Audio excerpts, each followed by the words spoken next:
सुप्रसिद्ध कञ्चनजङ्घा 7-in-1 अगरबत्तीको उत्पादक सावित्री अगरबत्ती उद्योग प्रस्तुत गर्दछ प्रकृतिको सुगन्धले भरिएको मिठो सुवास जसले घरलाई शुद्ध र वातावरणलाई शान्त बनाउँछ। ओम सम्रानी कपधूप। दर्शकवृन्द नमस्कार, केन्द्रबिन्दु समाचारमा स्वागत गर्छु। म मनोज नेउपाने। केन्द्रबिन्दु समाचारमा हामी दिनभरिका महत्त्वपूर्ण तथा खोजमूलक समाचारहरू सम्प्रेषण गर्ने गर्छौँ। आजको केन्द्रबिन्दु समाचार सुरु गरौँ प्रमुख शीर्षकहरूबाट। कोरोना प्रभावका कारण सुदूरपश्चिममा हिंसाका घटना बढेको मानवाधिकार कर्मीहरूको निष्कर्ष।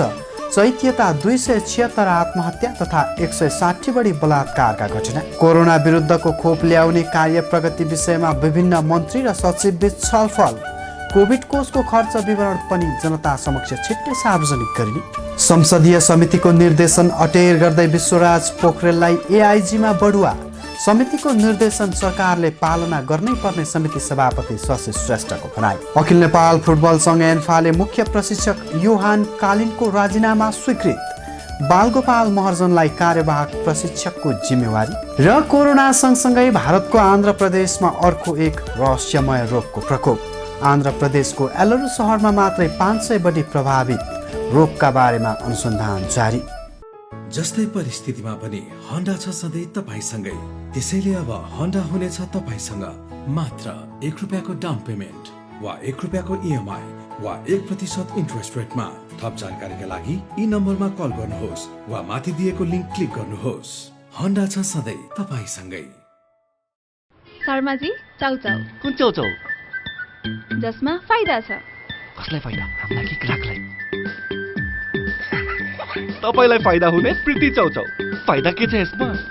फाइदा चौता मसलाको स्वाद छ, मिठो मिठो याद छ, भोक मिटाउने ताकत छ, वर्षौंको विश्वास छ। बुझ्यो? प्रीति चाउचाउ, फाइदा हुने चाउचाउ। भोक लागेमा प्रीति खाऊ। समाचारको सुरुमा कोरोना अपडेट। नेपालमा पछिल्लो 24 घण्टामा 7414 जनाको पिसिआर परीक्षण गर्दा 1044 जना नयाँ संक्रमित फेला परेका छन्। सोही अवधिमा 1271 जना संक्रमण मुक्त भएको स्वास्थ्य तथा जनसङ्ख्या मन्त्रालयले जनाएको छ। साथै यो अवधिमा 11 जनाको मृत्यु भएको छ। यससँगै नेपालमा कोरोनाका कारण कुल मृत्यु हुनेको सङ्ख्या 1674 पुगेको छ। अहिले नेपालमा आइसोलेसनमा 12148 जना र क्वारेन्टिनमा 519 जना रहेको मन्त्रालयले जनाएको छ। यस्तै विश्वभर कोरोना संक्रमितको सङ्ख्या 7 करोड 1 लाख नाघेको छ भने संक्रमणबाट मृत्यु हुनेको सङ्ख्या 15,91,000 नाघेको छ। यस्तै कोरोना संक्रमण मुक्त हुनेको सङ्ख्या 4 करोड 92,92,000 माथि रहेको छ। अब पुरा समाचार। भारतको आन्ध्र प्रदेशमा अर्को एक रहस्यमय रोगको महामारी फैलिएको छ। मानिसहरूमा बेहोस हुने र छारे रोग लागे जस्तो समस्या आउने यो रोगबाट आन्ध्र प्रदेशको एलोरू सहरमा 500 जनाभन्दा बढी प्रभावित भइसकेको भारतीय सञ्चार माध्यमहरूले जनाएका छन्। हेरौँ यो रिपोर्ट। कोरोना महामारीले विश्वभर जनजीवन अस्तव्यस्त बनाएका बेला भारतको आन्ध्र प्रदेशमा अर्को एक रहस्यमय रोगको महामारी फैलिएको छ। मानिसहरूमा बेहोस हुने र छारे रोग लागे जस्तो समस्या आउने यो रोगबाट आन्ध्र प्रदेशको एलोरू सहरमा 500 जनाभन्दा बढी प्रभावित भइसकेको भारतीय सञ्चार माध्यमहरूले जनाएका छन्। लक्षण देखिएपछि 500 को हाराहारीमा बिरामीहरू अस्पताल भर्ना भएका छन् भने त्योभन्दा बढी स्वास्थ्य संस्थासम्म नपुगेको स्थानीय प्रशासनले अनुमान गरेको छ। केही दिनमै संयोगको सङ्ख्यामा यस्ता बिरामी देखिए पनि अस्पताल पुग्नेहरू छोटो समयमै निको भएर घर फर्किएका कारण भने आम मानिसले राहत महसुस गरेका छन्। उपचारका लागि अस्पताल पुगेका 510 जनामध्ये 430 जना निको भएर डिस्चार्ज भइसकेका छन् भने यस क्रममा 1 जनाको मृत्यु भएको आन्ध्र प्रदेशका स्वास्थ्य मन्त्री AK कृष्ण श्रीनिवासले जानकारी गराएका छन्। मन्त्री श्रीनिवासले आम सर्वसाधारणलाई सचेत हुन आग्रह गर्दै उक्त रोगका कारण चिन्तित नहुन आह्वान समेत गरेका छन्। अखिल भारतीय आयुर्विज्ञान संस्थान एम्सको टोलीले यस रोगका बारेमा अध्ययन गरिरहेको बताइएको छ। एम्सको प्रारम्भिक अध्ययनमा बिरामीको रगतमा सिसा तथा निकल जस्ता केमिकल पाइएको बताइएको छ। खास गरी पानी, खानपिन र वातावरणका कारण यो रोग फैलिएको हुन सक्ने अध्ययनकर्ताहरूले अनुमान गरेका छन्। यो रोगबाट पीडित हुनेमा सबै शहरी क्षेत्रमा बसोबास गर्नेहरू रहेका छन्। ग्रामीण क्षेत्रमा बसोबास गर्नेमा यो रोगको समस्या अहिलेसम्म देखिएको छैन। हालसम्म एलहरू सहरमा मात्र यस्तो समस्या देखिएको उल्लेख गरिएको छ। तथापि यो सरुवा रोग हो या होइन अझै यकिन भइ नसकेको समाचारहरूमा उल्लेख गरिएको छ। नेपाली राष्ट्रिय फुटबल टोलीका मुख्य प्रशिक्षक योहान कालिनले आफ्नो पदबाट राजीनामा दिएका छन्। उनले गत कार्तिक 1 गतेदेखि लागू हुने गरी मुख्य प्रशिक्षकबाट राजीनामा दिएका हुन्। बिहिबार बसेको अखिल नेपाल फुटबल सङ्घ एन्फाको बैठकले कालिनको राजीनामा स्वीकृत गर्दै हाललाई बालगोपाल महर्जनलाई निमित्त प्रमुख प्रशिक्षकमा नियुक्त गरेको छ। हेरौँ यसै विषयमा तयार पारिएको यो रिपोर्ट।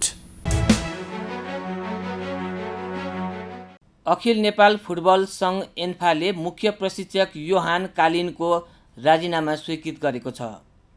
राष्ट्रिय फुटबल टिमको मुख्य प्रशिक्षकबाट कालिनले दिएको राजीनामालाई एन्फाले स्वीकृत गरेको हो। एन्फाको बिहिबार बसेको कार्यसमिति बैठकले कालिनको राजीनामा स्वीकृत गर्दै बालगोपाल महर्जनलाई कार्यवाहक प्रशिक्षकको जिम्मेवारी दिएको छ। कालिनले नोभेम्बर 1 का मितिबाट लागू हुने गरी राजीनामा दिएको एन्फाले जनाएको छ। कालिनको बहिर्गमनसँगै एन्फाले महर्जनलाई राष्ट्रिय टिमको कार्यवाहकको जिम्मेवारी दिएको हो। सन् 2019 को मार्च 1 मा कालिनलाई राष्ट्रिय फुटबल टिमको मुख्य जिम्मेवारी दिएको थियो। उनको नेतृत्वमा नेपालले मार्च 21 मा कुवेत विरुद्ध अन्तर्राष्ट्रिय म्याच खेलेको थियो।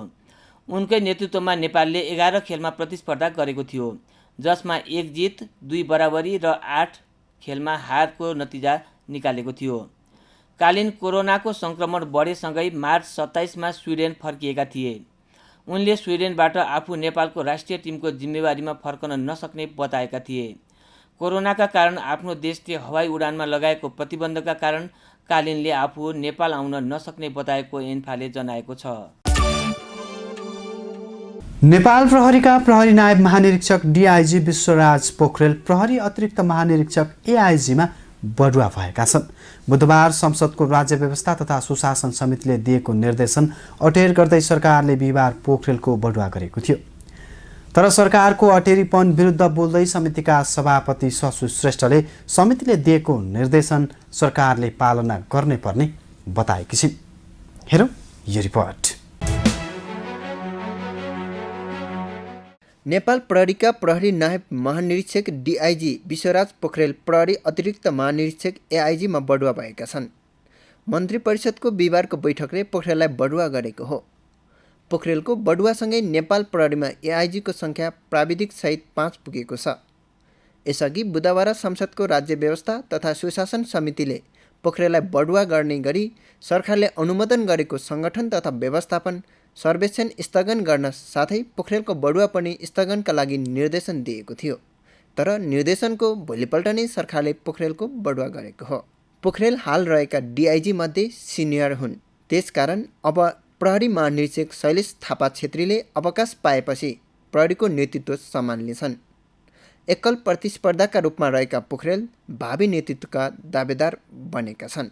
यता शुक्रबार प्रतिनिधि सभाको राज्य व्यवस्था तथा सुशासन समिति सभापति शशि श्रेष्ठले समितिले दिएको निर्देशन सरकारले पालना गर्नै पर्ने बताएकी छन्। समितिले दिएको निर्देशन विपरीत सरकारले पोखरेललाई प्रहरी अतिरिक्त महानिरीक्षक एआइजीमा बढुवा गरेपछि समिति सभापति श्रेष्ठले जनताप्रति उत्तरदायी हुन पनि सरकारले समितिका निर्देशनहरू पालना गर्नुपर्ने बताएकी हुन्। समितिले निर्देशन दिएपछि सरकारले आफ्ना भनाइ राख्नुपर्ने भए समितिमा नै राखेर स्पष्ट पारी कार्यान्वयनमा जानुपर्ने बताएकी छन्। सरकारलाई प्रतिनिधि सभाप्रति जवाफदेही र जिम्मेवार बनाउने काम चाहिँ समितिको हो र समितिले सधैँभरि सरकारले चाहिँ गरेका काम कारबाहीहरूको अनुगमन गर्ने, मूल्याङ्कन गर्ने र त्यसअनुसारले चाहिँ सरकारलाई आवश्यक राय सल्लाह सुझाव र निर्देशन दिने गर्दछ। त्यो राय सल्लाह सुझाव चाहिँ पालना गर्नु, त्यो दिएका निर्देशनहरू चाहिँ पालना गर्नु सरकारको दायित्व हुन्छ। उपप्रधानमन्त्री ईश्वर पोखरेलले कोरोना विरुद्धको खोप ल्याउने कार्यको प्रगति विषयमा विभिन्न मन्त्री र सचिवसँग शुक्रबार छलफल गरेका छन्। यस्तै कोभिड नियन्त्रणमा खटिएका स्वास्थ्यकर्मी तथा सुरक्षाकर्मीको भत्ता सम्बन्धमा देखा परेका केही व्यावहारिक कठिनाई विषयक छलफल पनि भएको मन्त्रालयले जनाएको छ। सँगै कोभिड कोषको खर्च विवरण पनि जनता समक्ष सार्वजनिक गरिने भएको छ। हेरौँ पुरा समाचार।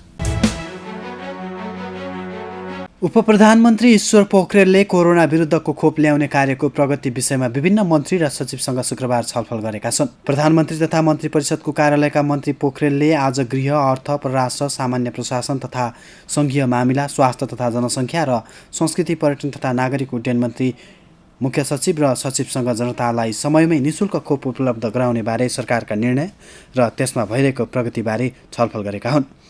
सिसिएमसीमा आबद्ध मन्त्री समेतको बैठकले कोभिड नियन्त्रण सम्बन्धी कामका बारेमा सर्वसाधारण जनतालाई जानकारी गराउने उद्देश्यका साथ विवरण प्रकाशन गर्ने निर्णय पनि गरेको छ। सीमा बिन्दुमा स्वास्थ्य सहायता कक्ष स्थापना गर्ने गरी उपचारका लागि चिकित्सक र स्वास्थ्यकर्मीलाई आवश्यकता अनुसार करार सेवामा नियुक्ति गर्ने बारेमा पनि बैठकमा छलफल भएको मन्त्रालयले जनाएको छ। साथै कोभिड नियन्त्रणमा खटिएका स्वास्थ्यकर्मी तथा सुरक्षाकर्मीको भत्ता सम्बन्धमा देखा परेका केही व्यावहारिक कठिनाइका सम्बन्धमा समेत छलफल भएको जनाइएको छ। यस्तै बैठकले कोभिड नियन्त्रण सम्बन्धी कामका बारेमा सर्वसाधारण जनतालाई जानकारी गराउने उद्देश्यका साथ प्रकाशन गरिने निर्णय पनि गरेको छ। कोभिड कोषको खर्च विवरण जनता समक्ष सार्वजनिक गर्ने निर्णय पनि भएको उपप्रधानमन्त्रीका प्रेस संयोजक लोकेन्द्र केसीले जानकारी दिए। केन्द्रबिन्दु समाचारमा अब आजको टप 1 न्युजको पालो। कोरोना भाइरसको महामारीका बेलामा सुदूरपश्चिम प्रदेशमा आत्महत्या र हत्या हिंसाका घटनाहरू बढेको तथ्याङ्कले देखाएको छ। गत वर्षको चैत महिनाबाट सुरु भएको लकडाउन यता कार्तिक मसान्तसम्म सुदूरपश्चिममा 276 जनाले आत्महत्या गरेका छन् भने 160 बलात्कारका घटना भएका छन्। हेरौँ यिनै सन्दर्भ समेटेर तयार पारिएको यो रिपोर्ट। कोरोना भाइरसको महामारीका बेलामा सुदूरपश्चिम प्रदेशमा आत्महत्या र हत्या हिंसाका घटनाहरू बढेको तथ्याङ्कले देखाएको छ। यसले मानव अधिकारको विषयमा चिन्ता बढेको मानव अधिकार कर्मीहरूले बताएका छन्। मानव अधिकार सम्बन्धी ऐन नियमहरूको प्रभावकारी कार्यान्वयन गर्न सके हत्या हिंसाका घटनाहरूमा न्यूनीकरण हुन सक्ने उनीहरूको भनाइ छ। कोरोना भाइरसको महामारीपछि मानव अधिकार उल्लङ्घनका घटना बढेको मानव अधिकार कर्मी चित्रा पनेरूले बताइन्। उनका अनुसार गत वर्षको चैत महिनामा लकडाउन सुरु भए यता कार्तिक मसान्तसम्म सुदूरपश्चिममा 276 जनाले आत्महत्या गरेका छन्। यस्तै 160 बलात्कारका घटनाहरू भएका छन्। त्यसै गरी 58 बलात्कार प्रयास, 16 लैङ्गिक हिंसा र सबैभन्दा धेरै 525 घरेलु हिंसाका घटना सार्वजनिक भएका छन्। 160 वटा बलात्कारका घटना मात्रै भएछन् यो कोभिडकै यो बेलामा, यो पनि हाम्रो सुदूरपश्चिममा। र त्यस्तै आत्महत्यामा पनि महिलाको सङ्ख्या बढी छ। र यी तथ्याङ्कले पनि के देखाएको छ भने यो अवधिमा घरेलु हिंसा र महिलामाथि हुने अन्य लैङ्गिक हिंसाहरू बढेको छ। तुलनात्मक रूपमा विगतमा पनि नभएका त होइनन्, तर यो अवधिमा अत्यन्त धेरै बढेका छन्। र त्यति मात्रै नभएर यस अवधिमा आर्थिक, सामाजिक, सांस्कृतिक अधिकारको समेत हनन भएको राष्ट्रिय मानव अधिकार आयोगले जनाएको छ। कोरोनाले रोजगारीका अवसर गुम्दा खान र बाँच्न पाउने अधिकारको समेत हनन भएको आयोगका सुदूरपश्चिम प्रदेश कार्यालय प्रमुख मोहन राज जोशीले बताए। आर्थिक, सामाजिक, सांस्कृतिक अधिकारको उपभोगको अवस्था अलि कमजोरै देखिएको छ। यसमा नि स्वास्थ्यको अधिकार र रोजगारीका विषयहरूमा अलिक समस्या देखिएको छ। र पछिल्लो समयमा हेर्दाखेरि महिला हिंसाका घटनाहरू पनि लकडाउनको अवधिमा अहिले भर्खरैको तथ्याङ्क प्रदेश प्रहरीको तथ्याङ्कलाई हेर्दा पनि एकदमै व्यापक रूपमा महिला हिंसाका घटनाहरू, घरेलु हिंसाका घटनाहरू, त्यस्तै आत्महत्याका घटनाहरू, यी घटनाहरूले हेर्दाखेरि चाहिँ खास गरी मान्छेको सम्मानपूर्वक बाँच्न पाउने जुन आधारभूत मानव अधिकारको विषय हो त्यो विषय चाहिँ कमजोर भइरहेको जस्तो देखिएको छ। सुदूरपश्चिम प्रदेशका मुख्यमन्त्री त्रिलोचन भट्टले संविधानले सबै खाले विभेदको अन्त्य गरी मानव अधिकारलाई प्राथमिकतामा राखेकाले त्यसलाई कार्यान्वयन गरेर नागरिकलाई प्रत्याभूत गराउन सरकारसँगै सामाजिक अभियन्ता सबैको दायित्व भएको बताए। मानव अधिकारको सम्मान, संरक्षण र सम्वर्धन एवं कार्यान्वयनलाई सुनिश्चित गर्न सबैको योगदान आवश्यक रहेको उल्लेख गर्दै संविधानमा उल्लेख भए अनुसार विधिको शासन कायम गर्न सके मानव अधिकारको सम्मान हुने उनको भनाइ छ। खान पाउने, हिँड्न पाउने, डुल्न पाउने र सम्पूर्ण अधिकार सम्पन्न एउटा व्यक्तिलाई तब हामी मानवाधिकारको रूपबाट गर्न सक्छौँ जब हामीले धेरै कुराहरूलाई सोचेर सम्झेर र हामीले आफ्नो कर्तव्यको जब पालना गर्छौँ। त्यो एउटा हामीमा लागू हुने कुरा सरकारमा बसेका व्यक्तिहरूले त्यसलाई बढी पालना गर्नुपर्ने हुन्छ, मुख्य जिम्मेवारी नै उसैको। कोरोनाका कारण 22.5% कर्मचारी र कामदारले सुदूरपश्चिममा रोजगारी गुमाएका छन्। कोरोना कहरले सुदूरपश्चिम प्रदेशमा खाद्य असुरक्षा 15%बाट बढेर 23% पुगेको छ। महामारीकै कारण बाल विकासदेखि 12 कक्षासम्मका 7,98,925 जना विद्यार्थी पठन पाठनको अधिकारबाट वञ्चित भएका छन्। हस्त दर्शकबिन, आजका लागि केन्द्रबिन्दु समाचार सकिएको छ। भोलि पुनः यसै समयमा हामी उपस्थित हुने नै छौँ। तबसम्मका लागि बिदा दिनुहोस्। केन्द्रबिन्दु न्युज हेर्दै गर्नुहोला। नमस्कार। कलङ्कीमा अवस्थित नेपालकै पहिलो ठुलो र अत्याधुनिक होलसेल बजार एनबिटिसी सञ्चालनमा कम्प्लेक्समा सम्पूर्ण फेन्सी तथा कस्मेटिक सामानहरू होलसेल मूल्यमा उपलब्ध छन्।